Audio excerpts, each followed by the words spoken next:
আমি আসলাম, আমার সিজন ছিল, তখন আমার বাবা আসলে আম পাড়িয়া একটা একটা বড় একটা দূষণের মতো বা খোলের মতো, এগুলো বুঝেন কিনা আপনারা, হুম হুম হুম আল্লাহ হুম। জানেন, এইটাতে রাখিয়া, এই বস্তা দিয়ে রাখিয়া একটা পালঙ্গের নিচে, খাটের নিচে আর এ রাখছেন।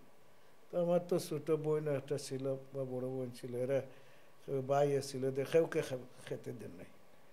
বললেন আমার ছেলে আসবে, আসার পরে খাওয়া দাওয়া করবে। আমি আসছি, আসার পরে খাওয়া দাওয়া করছি। এই ধরনের বাবার আদরটা ছিল ফুটে। আপনার মাদ্রাসা জীবনে আপনার যে দাখিল আলিম ফাজিল একটি লম্বা পথ আপনি পাড়ি দিয়েছেন আপনার মাদ্রাসা জীবন, সেটি নিয়ে আমরা একটু জানতে চাই। সেই সময়টুকুতে আপনার পারিবারিক কোনো অর্থকষ্ট কিংবা সামাজিক যে সমস্যা কিংবা বিভিন্ন বিষয় যেগুলো আপনাকে হয়তো আহ, টেনে নিয়েছিল পিছন দিকে, তারপরেও সেই বিষয়গুলোকে ওভারকাম করে আজকের হাবিবুর রহমান আপনি, আপনার সেই শিক্ষা জীবনগুলো নিয়ে একটু যদি বলতেন আমাদেরকে। আমার জীবনে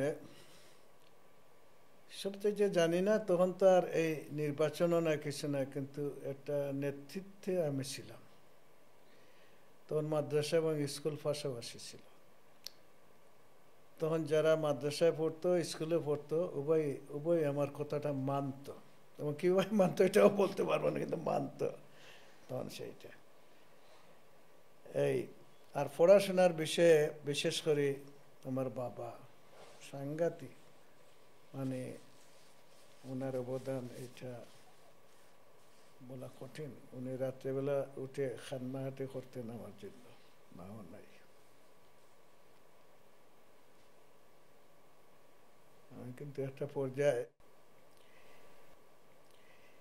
একজন শিক্ষক, আমার আব্বার নামও মুবশির আলী, আর এই শিক্ষকের নামও মুবশির আলী, বিয়ানীবাজারের ছিলেন।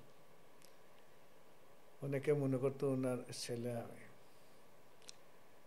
ওনার মানে সম্পূর্ণ গাইডেন্স ওনার, বাবার উৎসাহ উদ্দীপনা, এবং বাবা খুব শক্ত ছিলেন। ওই যে না গেলে পড়াশোনায় বাড়িতে না করে গেলে খুবই শক্ত ছিলেন, রাগ করতেন, মারামারি করতেন, এই দিকে উনি। আর গাইডেন্সের দিক দিয়ে আমার এই শিক্ষক ছিলেন। লাগাবাড়িতে উনি লজিং থাকতেন, তখন তো আর টিউশনের সিস্টেম ছিল না, এইভাবে গিয়ে ওনার সাথে পড়াশোনা করতাম ওনার কাছে। পরবর্তী পর্যায়ে আমি সেখান থেকে এই একটা দাখিল প্রথম বলে আর কি, যেমন এখনকার 6 হবে, সেখানে যখন পড়ি তখন উনি মাদ্রাসা থেকে ফুলশান চলে গেলেন। তখন ওনার সাথে আমি ফুলশান মাদ্রাসায় চলে গেলাম। তো আমার ঘটনাটা বেশি স্মরণ পড়তেছে এই কারণে, আমি আসলাম, আমার সিজন ছিল, তখন আমার বাবা আসলে আম পাড়িয়া একটা একটা বড় একটা দূষণের মতো বা খোলের মতো, এগুলো বুঝেন কিনা আপনারা, হুম হুম হুম আল্লাহ হুম। জানেন, এইটাতে রাখিয়া, এই বস্তা দিয়ে রাখিয়া একটা পালঙ্গের নিচে, খাটের নিচে আর এ রাখছেন। তো আমার তো ছোট বোন একটা ছিল বা বড় বোন ছিল, এরা ভাই এসেছিল, দেখেও খেতে দেন নাই। বললেন আমার ছেলে আসবে, আসার পরে খাওয়া দাওয়া করবে। আমি আসছি, আসার পরে খাওয়া দাওয়া করছি। এই ধরনের বাবার আদরটা ছিল ফুটে। যাই হোক, শেষ পর্যন্ত আমার এই উস্তাদ, উনি আমার জীবনের সবটা। এখান থেকে চলে গেলাম ওনার সাথে জালালপুরে।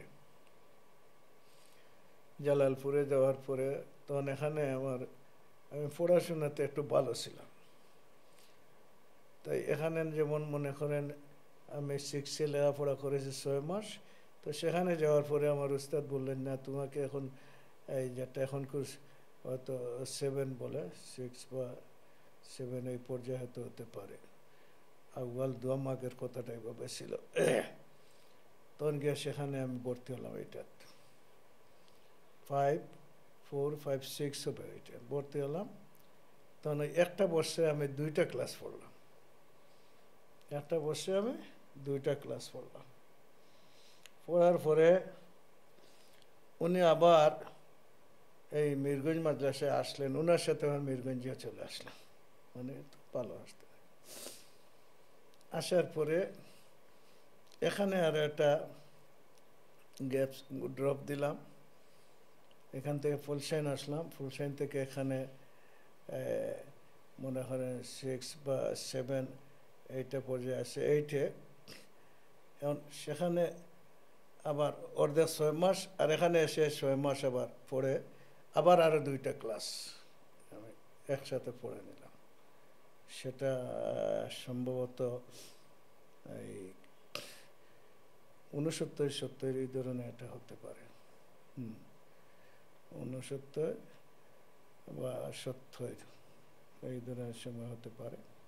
পড়ে নিলাম, পড়ে নেওয়ার পরে আবার মিরগঞ্জে যখন আসলাম, আসে আমি এটা দাখিল ষষ্ঠম বলে, এখন যেটা এই যে দশম, যেটা মেট্রিক লেভেলের, সেখানে ভর্তি হলাম। এই ভর্তি হওয়ার পরে এখানে আবার নতুন করে আমার লিডারশিপ এস্টাবলিশ হলো। আমি যখন ফুলসাইন্দ ছিলাম বা জলালপুর ছিলাম, তখন ওই থাকলেও আমি মোটামুটি একটা মানে ছিলাম, ডিভাইডে আমি খুব ভালো ছিলাম। এই যে বিতর্ক, এটা খুবই ভালো ছিলাম, সবখানে আমি ডিভাইড করছি, এগুলো আছে। এরপরে মিরগঞ্জ এখানে আসার পরে এখান থেকে আমি দাখিল দিয়েছি। তখন একটা ছাত্রকে চন্দরপুর বলে, আমাদের এখান থেকে প্রায় 5-6 কিলোমিটার পূর্বে হবে চন্দরপুর, এখন একটা কলেজ আছে, তখন হাই স্কুল ছিল।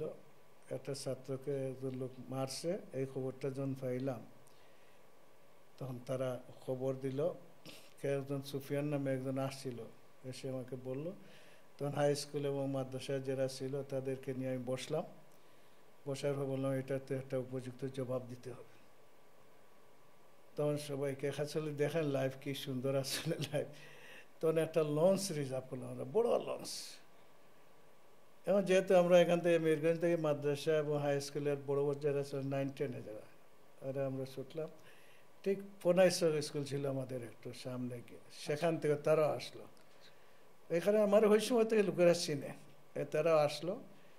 আসার পরে এই গেলাম সুন্দরপুরে এটা প্রতিবাদ করতে। এখন তো আমরা বিশাল লঞ্চ একটা পরে গেছি, লোক আসছে এবং একটা উৎসাহ আনন্দিত। তখন বক্তব্য দেবে, তখন তো আমি ছোটো ছিলাম, তখন টেবিলের উপরে আমাকে তুলছে বক্তব্য দেওয়ার জন্য। একটা টেবিলে দাঁড়িয়ে আমি বক্তব্য দিচ্ছি। তখন সুফিয়ান নামে একজন লোক ছিলেন, আছে কিনা জানি না, সেখানে এই আন্দোলনের নেতৃত্ব দিছি। তখন থেকেই আমার আউট নেতৃত্বটা শুরু হয়ে গেছে। আউটিং নেতৃত্বটা কিন্তু তখন থেকে শুরু হয়ে গেছে। এই বক্তব্য দেওয়ার পরে খুব সরাইয়া পড়ছে সব কিছু।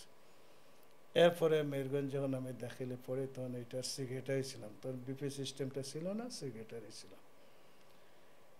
আর একটা ঘটনা আমার এলাকার একজনের সাথে ঘটে গেল। একটা বিচারে আমি বসছি, একটা শয়তানি করছে আমাদের নিম্নের ক্লাসের একটা ছেলের সাথে। তখন বিচারে বসছি, তো যারা তখন চলাফেরা করতো এরাও আমাকে খুব মানত।